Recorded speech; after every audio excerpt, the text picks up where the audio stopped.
Vamos abrir a nossa Bíblia no Evangelho de Mateus, capítulo 5. E finalmente vamos entrar nas bem-aventuranças propriamente ditas. Já tivemos 2 encontros, duas exposições introdutórias do Sermão do Monte. E agora vamos entrar nele de maneira que vamos analisar cada uma das bem-aventuranças. Então vamos ler até o verso 12. Mateus 5, do 1 ao 12. Ao ver as multidões, Jesus subiu ao monte. Ele se assentou e os seus discípulos se aproximaram dele. Então ele passou a ensiná-los. Jesus disse: Bem-aventurados os pobres em espírito, porque deles é o reino dos céus. Bem-aventurados os que choram, porque serão consolados. Bem-aventurados os mansos, porque herdarão a terra. Bem-aventurados os que têm fome e sede de justiça, porque serão saciados. Bem-aventurados os misericordiosos, porque alcançarão misericórdia. Bem-aventurados os limpos de coração, porque verão a Deus. Bem-aventurados os pacificadores, porque serão chamados filhos de Deus. Bem-aventurados os perseguidos por causa da justiça, porque deles é o reino dos céus. Bem-aventurados são vocês quando por minha causa os insultarem e os perseguirem e mentindo disserem todo mal contra vocês. Alegrem-se e exultem, porque é grande a sua recompensa nos céus, pois assim perseguiram os profetas que viveram antes de vocês. Senhor, obrigado.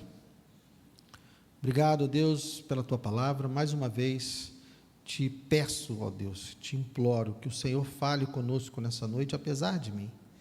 Que a tua palavra, Senhor, seja eficaz, viva, transformadora, ó Deus, para a nossa vida, porque dependemos da tua palavra, dependemos do alimento que vem de ti, Senhor. Então, ó Deus, que o Senhor não permita que eu seja um empecilho para que a tua igreja seja alimentada nessa noite, e que o Senhor seja glorificado, exaltado, Senhor, por meio da tua palavra. Eu te peço e te agradeço em nome de Jesus. Amém. Pode sentar, querido.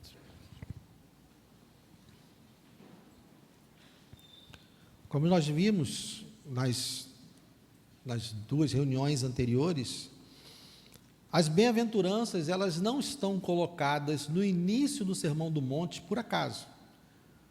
Elas estão aqui porque elas são o requisito para tudo o que vem depois.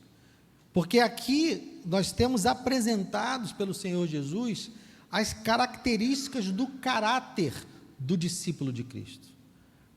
Antes de termos uma lista ou uma sequência de ações, de coisas que devem ser feitas, antes disso nós precisamos ter uma descrição de quem são essas pessoas, de quem se espera essas coisas. Então Jesus, ele está aqui apresentando características do caráter do cristão. Como vimos também anteriormente, essas características não são esperadas apenas algumas, né? Eu sou pobre em espírito, eu tenho sede de justiça e sou limpo de coração, mas as outras coisas não. Não, na verdade, cada uma dessas bem-aventuranças, todas elas são esperadas na vida de um verdadeiro cristão, todas elas. E todos os cristãos também devem desenvolver essas características. Também não é algo esperado de apenas uma classe de cristãos, apenas um tipo de cristãos, apenas alguém que está exercendo determinada função. Não, são todas as características para todos os cristãos. Então, vemos o início já de um grande desafio, porque da mesma forma que as bem-aventuranças, elas estão colocadas aqui no início do Sermão do Monte, para termos essa ideia de quem é o cristão, de quem é o discípulo de Cristo, nós também temos as bem-aventuranças sendo dispostas, cada uma dessas beatitudes, né, como alguns teólogos também chamam, colocadas numa sequência também lógica. Jesus não chegou e começou a falar as bem-aventuranças numa ordem aleatória. Ele tinha um ensinamento também nessa ordem na qual ele apresenta cada uma das bem-aventuranças. E é por isso que a primeira bem-aventurança é a bem-aventurança de ser um pobre em espírito. Essa bem-aventurança, ela é como se fosse a base de um edifício sobre a qual todas as outras bem-aventuranças serão construídas. Ela é o requisito necessário. Sem essa bem-aventurança, sem essa característica de ser pobre em espírito, nenhuma das outras bem-aventuranças será possível. Muito menos cada uma das estipulações do Sermão do Monte.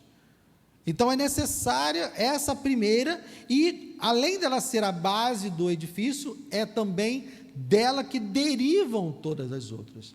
Então, uma pessoa que é verdadeiramente pobre em espírito, ela vai chorar, ela vai ser mansa, ela vai ter fome e sede de justiça, ela será misericordiosa, ela será limpa de coração, ela será pacificadora e também será perseguida. São encadeamentos lógicos, uma leva a outra. Então a gente vai hoje se debruçar sobre essa primeira bem-aventurança de ser pobre em espírito. A primeira característica, ela é uma característica que aponta para um esvaziamento. Ser pobre em espírito é ser esvaziado para depois ser preenchido pelas outras bem-aventuranças. As outras bem-aventuranças, elas trazem uma ideia de plenitude, de sermos cheios, mas essa primeira bem-aventurança, ela traz a ideia em si de sermos esvaziados. Por quê? Porque só poderemos ser cheios se antes formos esvaziados. Então a ideia, quando Jesus apresenta essa primeira bem-aventurança, essa primeira característica, é que nós sejamos esvaziados. Ser pobre em espírito, e eu vou falar já, você deve estar, mas Guilherme, o que é ser pobre em espírito? Vou chegar lá, não fique ansioso.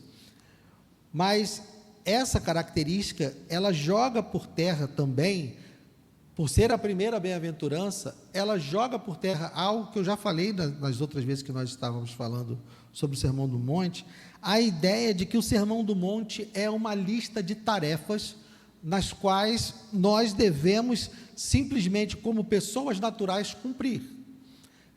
Nós não podemos olhar para as estipulações, para os mandamentos, para as ordenanças que estão no Sermão do Monte e imaginar que um homem natural, que uma pessoa, por sua própria força, pelo seu próprio poder, pela sua própria determinação, ela possa realizar essas estipulações. A primeira característica, ser pobre em espírito, é justamente esse entendimento, quando se olha para o Sermão do Monte, e é um sentimento de total incapacidade, de total inadequação. Tem uma frase que o Martin Lloyd Jones usa, e eu não vou citar ela inteira, porque eu não escrevi ela toda, mas ele diz que é como se o Senhor Jesus nos colocasse diante do monte, nos mostrasse o tamanho do monte, a altura que nós deveríamos ir, e nos dissesse: é lá que você tem que chegar, no topo daquela montanha que você tem que chegar. Mas ele não diz somente isso, ele diz que nós temos que subir, mas ele diz que nós não podemos fazer isso sozinhos. Não há em nós a capacidade de chegar até lá, mas isso não é desculpa para que nós não vamos até lá. Nós temos que chegar lá, mas nós precisamos saber que na nossa própria força, na nossa própria virtude, com a nossa determinação apenas, nós não vamos chegar no topo desse monte. Então, essa primeira característica de ser pobre em espírito, ela também está ligada com aquela diferença que eu falei na semana passada entre o ímpio e o crente. Porque é uma virtude, é uma característica que é ser pobre em espírito, e algumas traduções vai estar humildes de espírito, é uma característica que o mundo não valoriza, pelo contrário, o mundo despreza essa característica. O mundo, então, quando compararmos um ímpio e um crente, a valorização ou não valorização dessa característica de ser humilde, de ser pobre em espírito, separa as pessoas, separa os ímpios dos crentes. Porque o mundo, quando vai falar de alguém que vai ser uma pessoa de sucesso, uma pessoa bem-sucedida, um líder, as características que se espera, quando a gente olha aí os coachings falando, né, a torto e a direito, você precisa ter confiança, você precisa ser, né, alguém determinado, você precisa demonstrar essas qualidades, você precisa ser seguro de si. Então, o que se espera de alguém no mundo é justamente alguém que seja autoconfiante, alguém que tenha uma segurança pessoal, que valorize as suas próprias capacidades e apresente essas capacidades para que ele seja, então, alguém bem-sucedido e alguém até seguido e admirado nesse mundo. Então, toda vez que você vê um coaching, alguém que está falando para líderes, né? E agora tem muita gente ganhando dinheiro com cursos, com conferências, com palestras, e ele vai estar sempre lá dizendo, tem umas que são até engraçadas, né? Que bota o cara para gritar, né? Grita aí, e bota aí o leão que está dentro de você para fora, e é tudo isso tentando fazer com que o ser humano demonstre uma autoconfiança, uma capacidade, que a gente olhe para essa pessoa e pense, meu Deus, como ele pode, como ele é capaz, como ele tem potência, como ele é alguém que é autoconfiante e consegue fazer todas as coisas. O mundo valoriza isso. É isso que o mundo ensina para aqueles que serão vencedores, para aqueles que serão conquistadores, que vão crescer, são esses.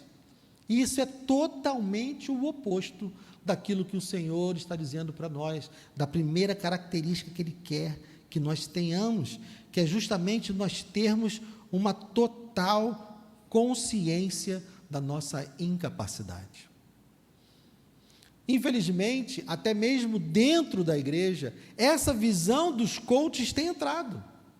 Nós temos alguns jargões, né? Graças a Deus eu não tenho escutado mais muito isso, mas já escutei muito, né? Não, eu sou cabeça e não sou cauda, né? Eu sou alguém eu sou filho do rei. E a gente vê, até mesmo entre as lideranças, uma demonstração de potência. Então, líderes, e não estou sendo generalista, né? Mas líderes cristãos, que querem demonstrar a sua capacidade, eles vão demonstrar o tamanho da sua igreja, ou da sua denominação, e vai apresentar fotos com 5.000, 10.000, 20.000 pessoas, mega igrejas, e sempre essa demonstração de o quanto o ministério dele é bem sucedido por causa dos números, por causa do tamanho. É uma ideia de autoconfiança, que também está dentro da igreja, onde nós somos ensinados que nós somos filhos do rei, e que nós temos toda a potência, toda a capacidade, nós devemos crescer, e hoje se misturou a palavra de Deus com ganhos pessoais, com ganhos de dinheiro mesmo, e tem um monte de gente para lá e para cá dizendo que a gente precisa enriquecer, que a gente precisa crescer e se desenvolver, tudo isso baseado nos valores desse mundo, nos parâmetros desse mundo, quando na verdade o Senhor Jesus está falando aqui de uma pobreza de espírito, está falando de uma humildade de espírito. Eu comentei aqui um outro dia, não sei se foi numa quarta-feira, eu tinha um amigo no quartel, colega de armário, o armário dele era do lado do meu, e a gente todo dia de manhã chegava e trocava de roupa, né, no mesmo horário, ele cristão também, e aí ele sempre olhava para mim e dizia, Guilherme, Deus é bom, e eu dizia para ele, Deus é maravilhoso, a gente é que não presta, e ele ficava chateado comigo, porque eu falava isso, Deus é maravilhoso, mas a gente não presta, essa é a verdade, e isso incomoda até mesmo alguns cristãos, de dizer que a gente não presta, Mas ser humilde de espírito, ser pobre de espírito, é justamente esse reconhecimento de quem nós somos diante de Deus. Não é um reconhecimento de incapacidade diante de homens, mas é quando nós somos colocados em confronto com o nosso Senhor, olhamos para Ele, nós precisamos entender quem nós somos, e nós não somos nada. Se temos algum valor, se temos alguma esperança, é porque Ele nos deu, Ele nos dá valor, é nele que nós temos valor, porque Ele quis nos amar.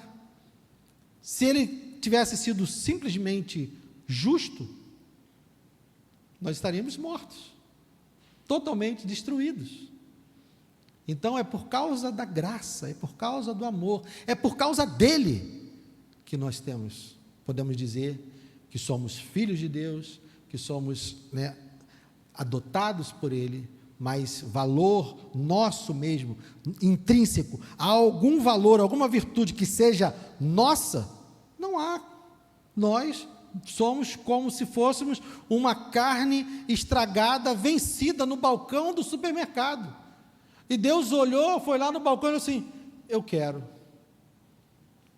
essa carne, eu vou pagar por ela. Ele compra essa carne estragada, vencida, que não tem valor algum, e Ele compra e Ele restaura, e Ele dá vida.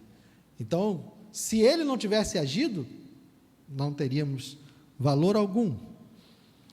Então, é esse entendimento. Mas para ficar mais bem claro na nossa mente o que é então ser humilde em espírito, o que é ser pobre em espírito, primeiramente vamos ver o que essa pobreza e essa humildade não é. O que não é? Em primeiro lugar, não tem nada a ver com dinheiro.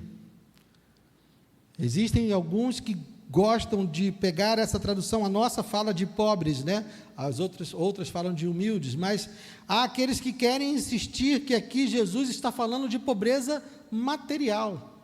Não tem nada a ver com isso, porque ter dinheiro ou não ter dinheiro não tem nada a ver com humildade. Existe gente que não tem nada, e não é nem um pouco humilde, e tem gente que tem muita coisa, e é humilde. Lembrando que nós não estamos falando de características humanas, nós estamos falando de frutos da obra de Deus na vida da pessoa. Mas o dinheiro não tem absolutamente nada a ver com isso. Então a bem-aventurança não está ligada a uma pobreza material, não tem nada a ver com isso. Uma outra coisa que também não é essa humildade, essa pobreza em espírito, é o fato da pessoa ser acovardada, ser fraca, ser aquela pessoa que não dá um passo, não tem nenhuma ação por covardia, por timidez. Ser humilde em espírito, ser pobre em espírito, não é ser alguém que está paralisado por conta da sua consciência de ser pequeno. Porque, como eu falei, é uma humildade diante de Deus, é um reconhecimento da nossa incapacidade diante de Deus, mas de um Deus que está dizendo: eu quero que você vá e eu vou levar você lá. Então, ser humilde não é ser alguém que está paralisado pela consciência da sua pequenez, pela consciência da sua incapacidade, a ponto de ficar inativo. Não é isso. Uma outra coisa que essa humildade também não é aquela humildade que a pessoa diz assim: olha, ninguém é mais humilde do que eu. Eu sou o suprassumo da humildade. Eu estou aqui para carregar as suas malas, eu estou aqui para segurar lavar os seus pés, porque eu sou humilde. Porque tem gente que nessa ânsia de se demonstrar humilde, nessa ânsia de apresentar para o mundo a sua humildade, a única coisa que ela está fazendo é negar essa humildade. não é alguém que está anunciando a todo canto, para todo lado, o quão ele é humilde. Não tem nada a ver com isso. Por fim, a quarta coisa que essa humildade ou pobreza em espírito não é uma anulação total da sua personalidade. Deus nos criou e nos deu características que são naturais. Nós carregamos características naturais. Lembrando que as bem-aventuranças são características sobrenaturais. Deus vai trazer essa humildade em espírito sobre todos, porque são características que todos os cristãos devem ter, lembra? Mas nós somos diferentes entre nós. Deus não vai colocar essas características e nos padronizar, nós seremos então indiferenciáveis. Não, você vai ver o Guilherme falando, vai ver, né, o Marcos falando, vai ver a Janaína falando, meu Deus, parece a mesma pessoa. Não. Deus vai dar essas características e vai dar a pobreza em espírito, a humildade em espírito, dentro das capacidades que Ele também já nos deu. Então não existe uma anulação de quem nós somos. Deus nos coloca em lugares, Deus nos dá dons e talentos, e nós vamos fazer uso desses dons e talentos, e vamos agir nos lugares onde Deus nos coloca. Isso é algo que está previsto, mas nesses lugares onde Deus nos coloca, fazendo e aplicando os talentos que Ele nos deu, nós seremos humildes em espírito. Então, é uma característica que vai vir sobre todos, mas que não vai anular aquilo que Deus também deu, outras características que Deus também deu, e que Ele vai usar para a sua glória. Então, eu falei aqui 4 coisas que não tem a ver com dinheiro, não tem a ver com covardia, não tem a ver com uma falsa humildade, e não tem a ver com uma anulação da nossa personalidade. E o que é então, Guilherme? Positivamente, o que a humildade de espírito é? Vamos para exemplos bíblicos. Isaías 57. Livro do profeta Isaías, capítulo 57. Vou trazer alguns exemplos. 57, verso 15.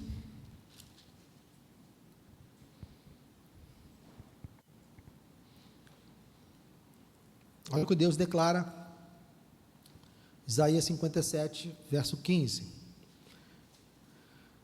Porque assim diz o alto, o sublime, que habita a eternidade e cujo nome é santo.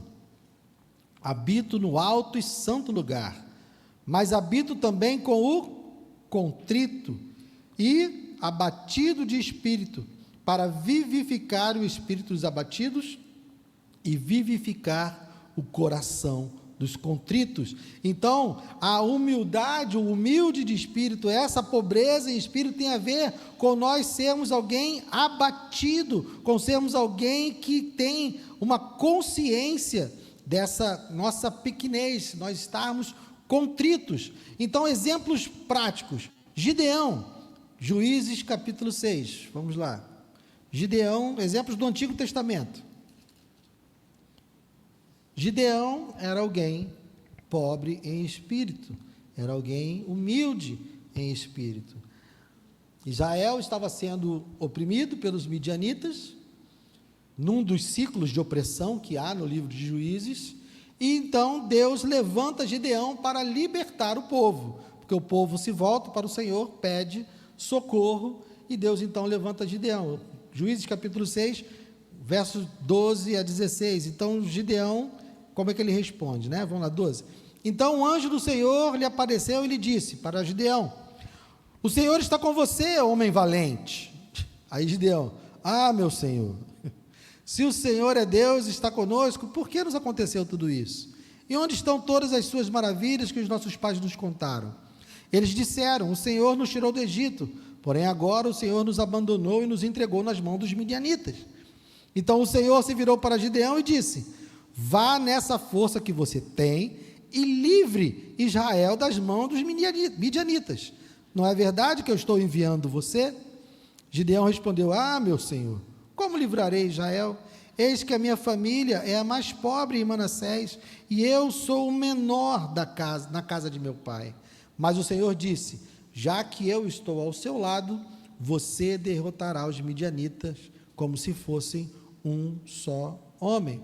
Então, se você depois, e aí é trabalho de casa, se você depois for ler o desenrolar da história, você verá que Gideão, ele tinha uma consciência da sua pequenez, ele tinha consciência da sua incapacidade, mas ele, na palavra do Senhor, ele avança, e ele leva a cabo a vontade de Deus, porque ele entende que o próprio Deus está agindo por meio dele. Ele foi pobre em espírito, porque reconheceu que ele, por si só, que ele, na sua força, na sua capacidade, ele não tinha meios de fazer aquilo que Deus queria. Davi, avança em primeiro livro das Crônicas, capítulo 17.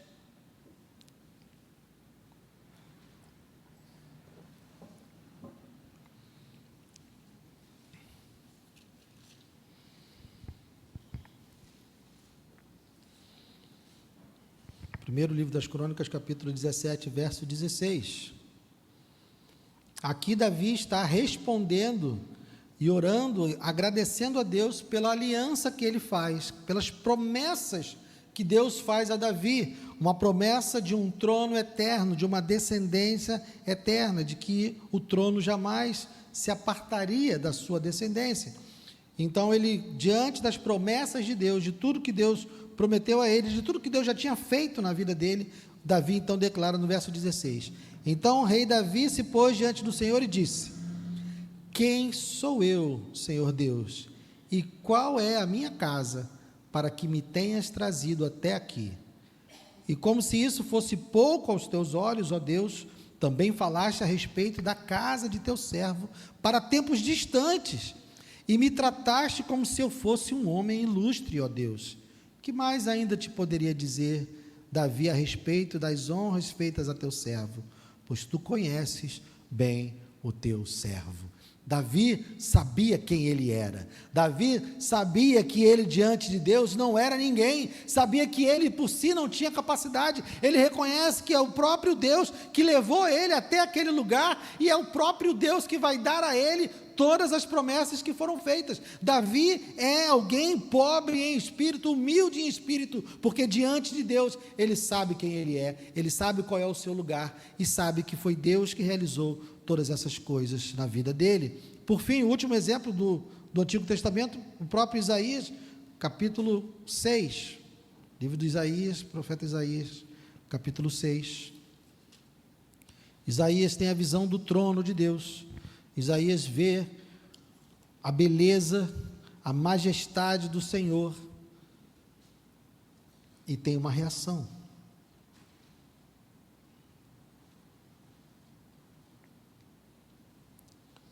Verso 5, capítulo 6, verso 5. Depois que viu o trono, depois que ele viu a maravilha do Senhor, ele declara: então eu disse: ai de mim, estou perdido, porque sou homem de lábios impuros e habito no meio de um povo de lábios impuros. Os meus olhos viram o Rei, o Senhor dos Exércitos.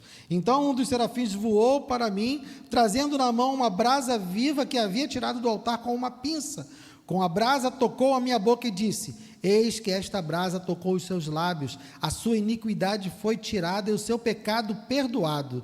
Depois disso, ouvi a voz do Senhor que dizia: a quem enviarei e quem há de ir por nós? Eu respondi: eis-me aqui, envia-me a mim. Só até aí. Então vejam, Isaías também, diante do Senhor, diante da visão do trono de Deus, ele reconhece quem ele é, ele reconhece a sua incapacidade, ele reconhece a sua impotência, mas diante da ação de Deus, quando Deus vem e o purifica e diz que precisa de alguém que vá, ele diz: envia a mim. Então a sua pobreza de espírito, a sua humildade de espírito não o paralisou e não o impediu de avançar. de fazer a vontade de Deus, embora ele soubesse que na sua própria força, soubesse que na sua própria potência, ele não conseguiria realizar aquilo. Mas Deus colocou diante de Isaías aquele monte, e disse para ele que ele precisava subir aquele monte, mas disse que iria conduzi-lo, como o exemplo que eu dei no início. Vamos para exemplos do Novo Testamento. Pedro, Lucas capítulo 5. Lucas capítulo 5, Pedro diante do Senhor Jesus.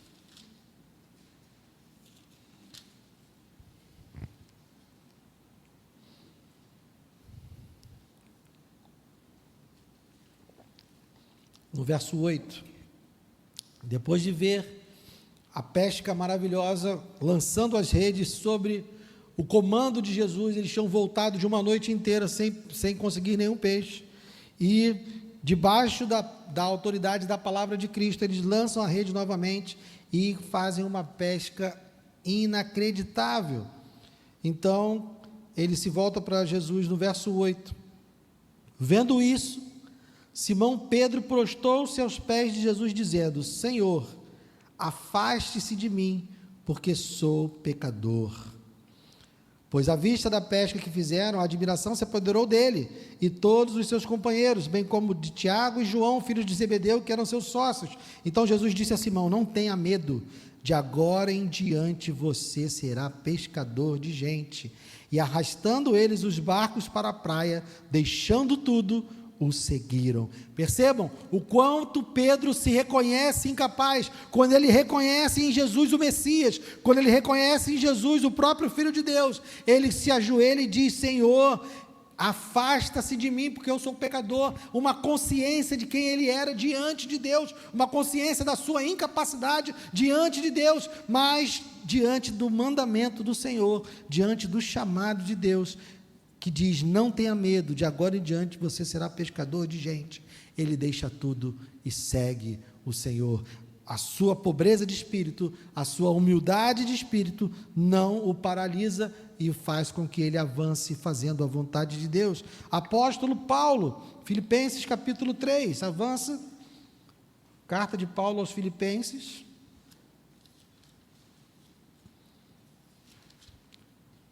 capítulo 3,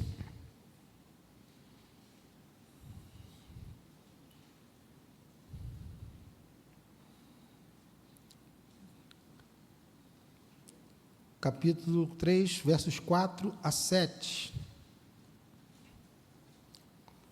Paulo está aqui fazendo uma defesa do seu apostolado, e ele está dizendo que ele por si só, se fosse confiar na sua carne, ele tinha muito no que confiar.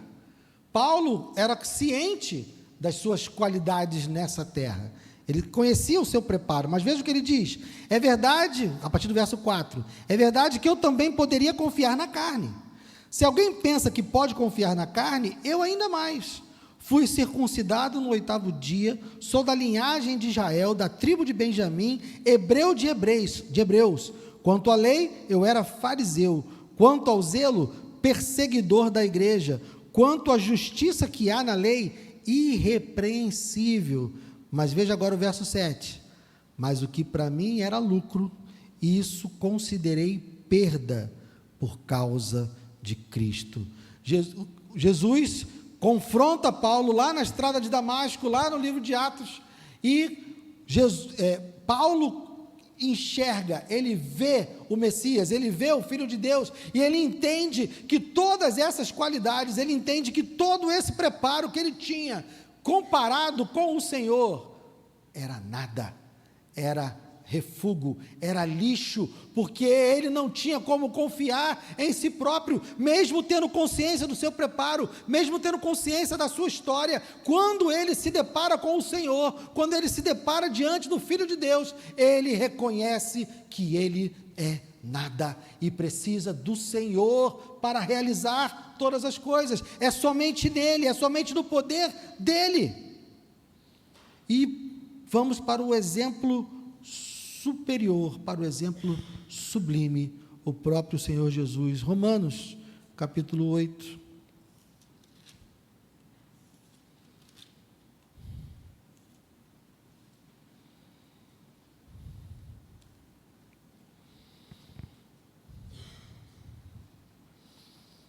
Jesus, o Filho de Deus, Jesus, Deus Filho, que está desde a eternidade com o Pai e com o Espírito, ele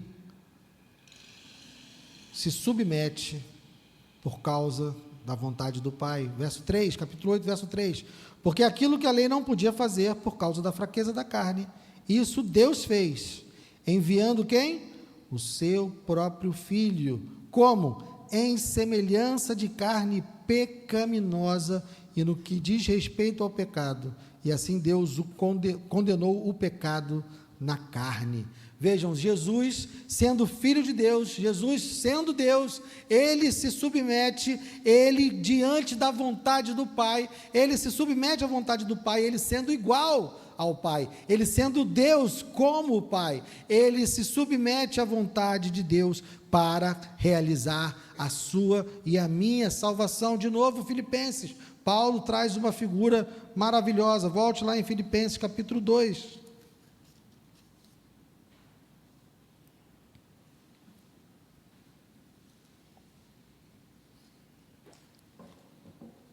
versos 5 e 6.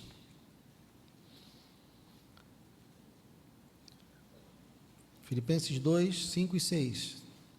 Tenham entre vocês o mesmo modo de pensar de Cristo Jesus, que mesmo existindo na forma de Deus, não considerou o ser igual a Deus algo que deveria ser retido a qualquer custo. Jesus é o maior exemplo de alguém que é humilde em espírito, que é pobre em espírito, porque ele abre mão do seu lugar, ele abre mão da sua posição, para que ele pudesse vir a esse mundo, fazer a vontade do Pai, que era salvar a mim e a você. Mesmo sendo Deus, mesmo sendo igual a Deus, mesmo tendo importância, poder, todos os atributos de Deus, ele vem a essa terra e diz: eu vim fazer a vontade do meu Pai. Ele se submete na economia da Trindade, naquilo que nós chamamos de economia da Trindade, onde o Pai, o Filho e o Espírito Santo, os três sendo Deus, sendo iguais em atributos, em potência, em tudo, cada um tem um papel na nossa salvação, e Jesus assume o seu papel, que era encarnar, se tornar ser humano e receber sobre si o castigo do meu e do seu pecado, fazendo a vontade de Deus, sendo humilde de espírito. Então, irmãos, como primeira característica que nós precisamos desenvolver no poder do Espírito, é sermos pobres de espírito, sermos humildes de espírito, nos esvaziarmos de toda e qualquer potência que nós achamos que nós temos, nos esvaziar de qualquer capacidade que nós entendamos que seja suficiente. Não estou dizendo, como eu disse, não é abrir mão da sua personalidade, mas é entender que qualquer coisa que nós tenhamos em nós, elas não são capazes, elas não são suficientes para realizar nada sem que Deus opere. Lembre-se de Paulo. Paulo tinha consciência de quem ele era, ele tinha consciência de todas as suas qualidades, mas ele, quando viu o Senhor, ele entendeu: se ele não operar, se ele não fizer, eu não tenho como fazer. Olhando para essa bem-aventurança, a conclusão que nós devemos chegar é: diante de Deus, diante do Senhor, nós não somos nada, e nós não temos nada. Somente se Ele operar em nós, somente se Ele nos ajudar, se nós nos voltarmos para Ele, como pessoas que dizem: ai de mim, porque sou pecador, capacita-me, ó Deus, entendendo que nós não temos a potência. A partir daí, a partir desse reconhecimento, a partir dessa humildade, dessa pobreza, desse reconhecimento que a gente precisa dele para fazer qualquer coisa, a partir daí, Ele vai poder agir no nosso coração. A partir daí, Ele vai nos enchendo e vai trazendo todas as outras bem-aventuranças, porque nós precisamos entender que diante de Deus, nós não somos nada e nós não temos nada. E que essa seja a nossa oração, que esse seja o nosso posicionamento diante de Deus. Sem Ele, nada podemos fazer. Amém? Vamos ficar de pé.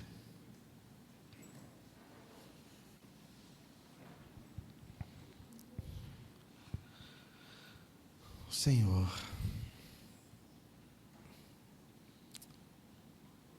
nós sabemos quem nós somos. O nosso coração às vezes tenta nos enganar e tenta fazer com que nós pensemos de nós mais do que nós verdadeiramente somos. Mas todo o engano do nosso coração cai por terra, ó Deus, quando nós olhamos para Ti. Toda altivez, toda soberba cai por terra diante do Senhor Todo-Poderoso. Ó Deus, sem Ti não podemos fazer nada, sem Ti eu não posso fazer nada. Eu não tenho em mim, Senhor, a potência, eu não tenho em mim a capacidade de realizar absolutamente nada, Senhor. Eu estava morto, completamente morto em meus delitos e pecados, e se hoje vivo, é porque o Senhor entrou na minha vida. Se hoje vivo, é porque o Senhor quis, e por causa do amor com que o Senhor me amou. E a minha vida continua sendo assim, ó Deus, porque sem Ti eu não consigo fazer nada. Então, Senhor, capacita-me, capacita os meus irmãos. Senhor, não queremos viver uma vida qualquer, não queremos viver uma vida parecida com a vida do mundo, não queremos, Senhor, ser parecidos com o mundo, nós queremos ser parecidos com Teu Filho, nós queremos ser parecidos com aquele que o Senhor enviou para viver uma vida santa nessa terra, queremos ser santos, Senhor, queremos ser sal, queremos ser luz. Então, ó Deus, ajuda-nos. Reconhecemos aqui nesse momento a nossa incapacidade. Não estamos acovardados, Senhor. Não estamos declarando aqui que somos incapazes como desculpa para não termos e não desenvolvermos essas características. Não é isso. Nós queremos essas características. Queremos ser assim. Queremos ter as bem-aventuranças na nossa vida. Queremos, Senhor. Mas sabemos que somente no Teu poder, somente com a Tua atuação na nossa vida, Senhor, nós poderemos desenvolver todas elas. Então, ó Deus, que o Senhor realize o querer, que o Senhor consume a Sua obra em nós, para a glória do Teu nome, porque esse é o nosso desejo, Senhor, glorificar e exaltar o Seu nome, fazer a diferença onde o Senhor nos colocou. Queremos, Senhor, ser instrumentos nas Tuas mãos, ó Deus, embora reconheçamos a nossa incapacidade, nós sabemos que o Senhor pode nos usar, onde quer que seja, fazendo aquilo que o Senhor mandar. Queremos ser obedientes, Senhor, queremos ser ousados em Ti, em avançar neste mundo, Senhor, fazendo a Tua vontade, realizando a Tua obra, anunciando a Tua salvação, anunciando o Teu Evangelho, mas tudo isso, Senhor, fazendo na força do Teu poder, na força do Teu Espírito, Pai. Ensina-nos a sermos humildes, ensina-nos a sermos pobres em espírito, e ensina-nos a avançar, a crescer na Tua presença, mesmo diante desse reconhecimento, que não fiquemos paralisados, mas que essa humildade nos leve a fazer a Tua vontade para sempre. Muito obrigado, Senhor, por essa noite, obrigado pela Tua palavra. Te peço, ó Deus, que conserve no coração dos meus irmãos tudo aquilo que procede de Ti, e se algo falei que procedeu de mim, que seja descartado no coração de cada um deles, que o Senhor seja exaltado. Leva-nos em segurança para os nossos lares, guarda-nos de todo mal, em nome de Jesus, amém. Obrigado, meus irmãos, Deus abençoe.